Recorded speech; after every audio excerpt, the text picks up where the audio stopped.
guys, what's going on, dudes? It is David here. We are back with another video. Now, in this video, guys, we shall be discussing what we talked about a couple days ago when we did the top 10 Nickelodeon shows. Today, we shall be doing the top 10 Cartoon Network shows.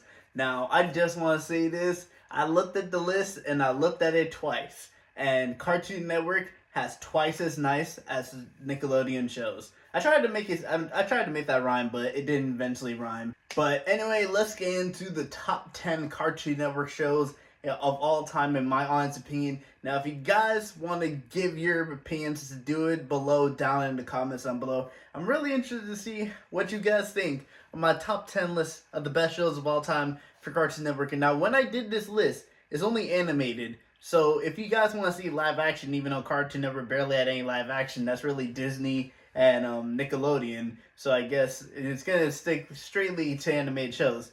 But at number 10 on my list for the top 10 Cartoon Network shows of all time, I have the Powerpuff Girls.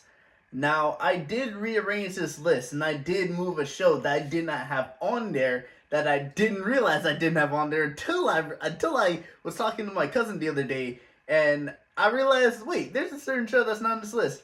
But Powerpuff Girls. The original Powerpuff Girls is always definitely going to be the best. They've tried to make it twice, and they failed.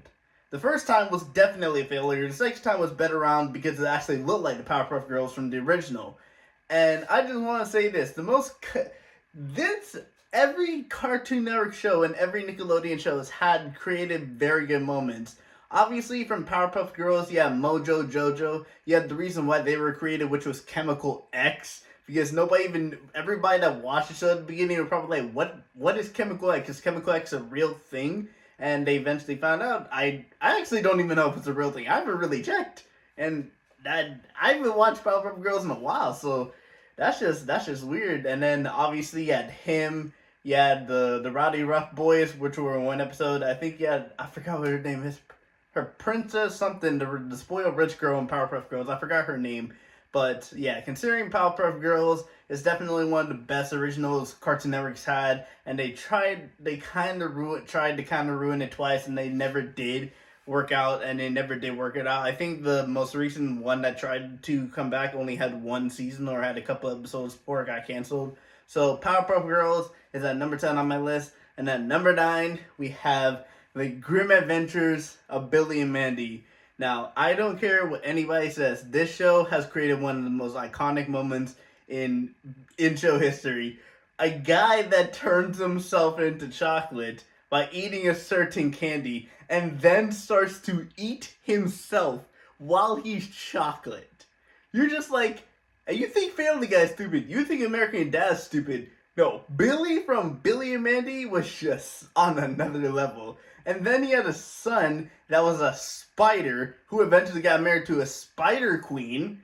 And that marriage did not end up working out. And that was actually Grimm's best friend in high school, which I think her name was Velma. Which is actually kind of funny because obviously Scooby-Doo, but yeah. And Scooby-Doo's not on this list because Scooby-Doo's had many TV shows. But I don't really think any Scooby-Doo TV shows are on my top 10 list. But it's going to be really, really tough. But yeah, back to Billy and Mandy. You had Billy, Mandy, Grimm. You had, what was the smart kid's name?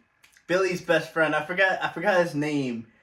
Obviously you had Velma. You had the Boogie Monster. I think it was the Boogie Monster, or was it? Yeah, I think it was the Boogie Monster. I'm really trying to remember a lot of these characters' names from these shows because there's a lot of characters to remember from all these shows I put on this top 10 list. But Billy and Mandy, definitely another one of the classics. One of my favorite TV shows of all time, but it has to be at number 9 spot on my list. Moving on into number 8. We have a show that's most recently, I think it came after 2010, and that is Adventure Time. Now, from the moment Adventure Time begun, I feel like that show was always going to be a hit no matter what.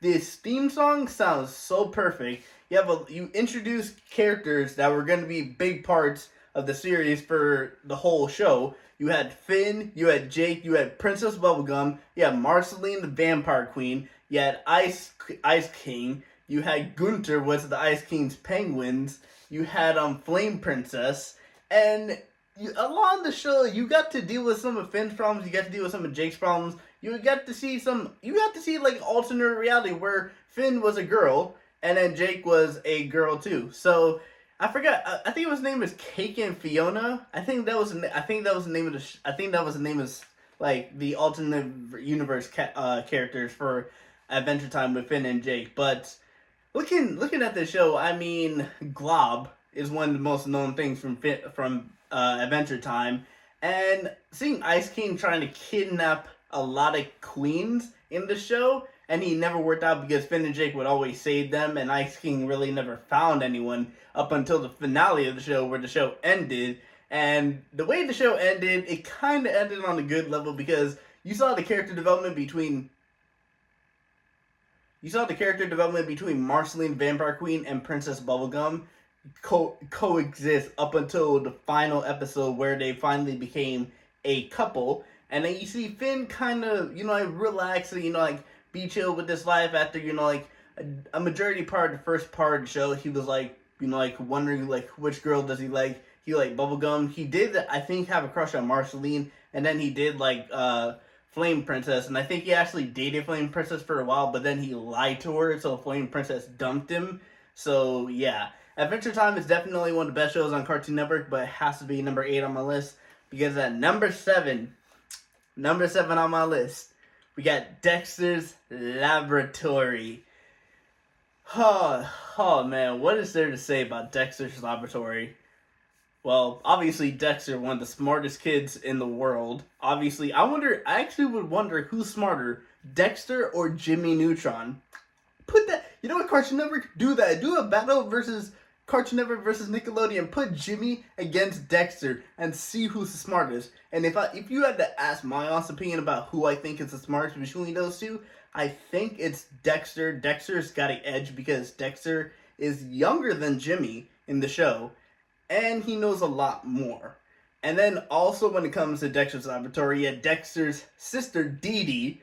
You had Dexter's mortal enemy, Mandark, with this iconic laugh. I'm not going to do the laugh because I can't do it, but Mandark's laugh is iconic from the show. Dee Dee always, like blowing Dexter's experiments, and the opening for the show, and you see Dee Dee just messing around, this and that, and just having Dexter's Laboratory around that time when I was growing up, it was definitely a good moment to have this show. This is why all these shows are on my list, because they were all there when I was growing up, when I was going through middle school, when I was going through high school, and it was such a good time watching these shows. That's why I'm sad Cartoon Network doesn't have shows like these anymore. But I know they're bringing back some of these shows, but we'll get into that later on when we get into those certain type of shows. And now we move on into number 6 on my list. We have the original Ben 10. Now I'm gonna be honest, I only have Ben 10 here because it's the original. It's the original. It may not be the best Ben 10, but it's the original. You gotta go with the original, man. And I don't really know that much about Ben 10, so I don't really know I have it at number 5 or number 6 on my list, but I do have it here. But still, it's one of the most. It's a very good show from Cartoon Network. It's the original that spawned all of these other Ben 10s that came into the world.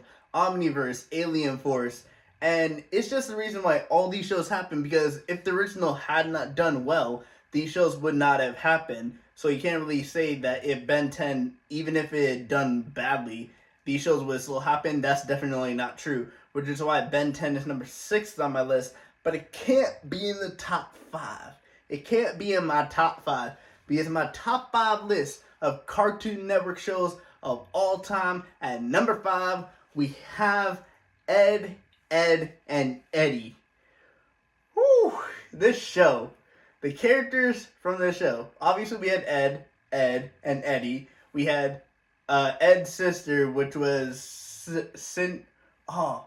what was her name? Susie, Jimmy, who's the pretty girl on the show? Naz, even though she wasn't that pretty if you look back at it now. You had Kevin, you had Ralph, and then obviously you had Plank and Johnny 2x4. The fact that his name is Johnny 2x4 and his best friend is a piece of wood goes so perfectly together. And you hear the name Ralph, and you're just like, Ralph is not a usual name. And then you see Ralph in the show. Ralph is not a usual character. Kevin seems like a more tough guy that like beats up like the kids or it's kind of like a bullying instance. So he does kind of bully Ed and Eddie. So you kind of got that going for you. And then the other three characters they introduced, the Canker sisters who live in the trailer park. You had Marie, you had Susan, and I forgot the other one. I forgot what the other one's name was, but yeah, you had those three characters introduced around the time of Ed and Eddie.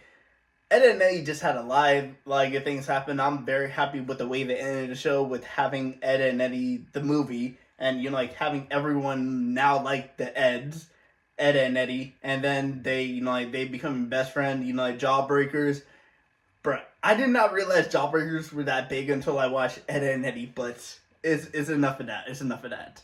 Number 4 on my top 5 list, out of the top 10 list of Cartoon Network shows of all time, we have Foster's Home for Imaginary Friends with Blue Kazoo. Blue Kazoo. The moment I found out that name from my cousin, I could not believe it. We had Mac. We had iconic character in Cheese, whose quote is, "I like chocolate milk." A character named Cheese saying that he likes chocolate milk. The only reason I don't have Foster's Home higher on this list is the way they ended the show, and that is basically the ending of the show was basically Mac saying that he was supposedly moving to a different area. They thought it was him moving out, but he was actually moving to a different apartment, and the owner for Cheese was moving out because the apartment that she was moving into couldn't have imaginary friends. So Cheese had to go back to Foster's, and that's how the show ended. That, considering it was a special moment that they did for Foster's Home ending the show, the way they did that, I don't really agree with, so that's why I gotta have Foster's Home for Imaginary Friends at number 4. But then we move on into number 3, and I really wish I could have put this higher on my list. It's Total Drama Island. This is the show that gave me my favorite character in Cartoon Network. That is Duncan. Duncan. Introduce the 26 campers from Total Drama that spawned Total Drama Action, Total Drama World Tour, Total Drama Revenge of the Island, Total Drama All-Stars, Total Drama Pakuta Island, and then the Redonkulous Race, and then Total Drama Rama, and then 2 new seasons of Total Drama coming soon. I've already talked about that video. That video will be in the description or one of the links above me right here. But yeah, Total Drama has to be definitely in my top 3. It's one of the best shows I've ever watched. It's one of my favorite shows. I wish I could have put it on my top 3. I wish I could put it higher on this list, but these other two just hit differently. The way they ended the shows and the way they did the character developments throughout this. Total Drama has to be number 3. But moving on into the top 2 of my top 10 lists of Cartoon Network shows of all time. And at number 2, we have Code Name Kid Next Door. Number 1, number 2, number 3, number 4, number 5. And then we have their enemies, the adults or the teenagers. And of course, the most iconic teenagers from that show is the delightful children from down the lane. Bruh, hearing that, the delightful children from down the lane, and you hear that's the name of a villain character, the villain characters in a TV show, you would never believe it. But the delightful children from down the lane were definitely good enemies for the codename Kid Next Door. And then the way they ended the show was kind of really good to see that, number 1 was moving to the moon, which is where the main base was. He had to leave the KND, or he had to leave his team. And we saw number 1 give the glasses to number 5 and basically say, number 5, you're the leader now. And then they all ended with a good hug, and that's the way the show ended. So KND, one of the close personal favorites of my heart. It had a very good theme song, had very good character development, and a very good character enemies in the delightful children from down the lane. But it can't be number 1, because at number 1 on my list of top 10 shows in Cartoon Network history, we have the show that spawned Teen Titans Go, the original Teen Titans. Robin, Starfire, Beast Boy, Cyborg, and Raven. If I did not say Raven. What is there to say about Teen Titans? The theme song is one, I would probably say the theme song for Teen Titans is definitely the most iconic one from Cartoon Network at all. Because anytime you hear the opening, 2 seconds, you know which show it is, and you're gonna sing along with the theme song. This is the only show I probably say I would sing along with the theme song majority of the time when it comes on. And I watch Teen Titans a lot. I rewatch Teen Titans a lot. Currently going on right now. And then the other characters that they introduced, obviously you had Speedy, you had Aquaman, you had the Hive, you had the best villain character that that Cartoon Network has ever introduced, and Slade. And I actually want to drop Teen Titans below to number 2 just because of what Teen Titans Go did to Slade. They barely mentioned Slade in the show, and Slade was one of the main villains throughout the original series. And I just want to say this, I'm going to go into a whole different video about this, but Teen Titans needs to be brought back. Teen Titans, if you're bringing back total drama, bring back Teen Titans for another season. That way it can end off properly, because it did not end off properly. It ended off with the movie, ended off with Robin and Starfire becoming a couple. But I want to see what happens after that. I want to see what happens with Raven, Beast Boy. Does Beast Boy eventually find Terra again? Does Cyborg eventually find true love or anything like that? But yeah, top 10 list of Cartoon Network shows. My top 10 list for Cartoon Network shows of all time is Powerpuff Girls, Grimm Adventures of Billy and Mandy, Adventure Time, Dexters Laboratory, Ben 10, Ed and Nettie, Foster Zone for Imaginary Friends, Total Drama Island, Codename Kid Next Door, and Teen Titans. But anyway, guys, I want to thank you guys for watching this video. I will see you guys all later. But anyway, guys, I will see you guys all later. Peace.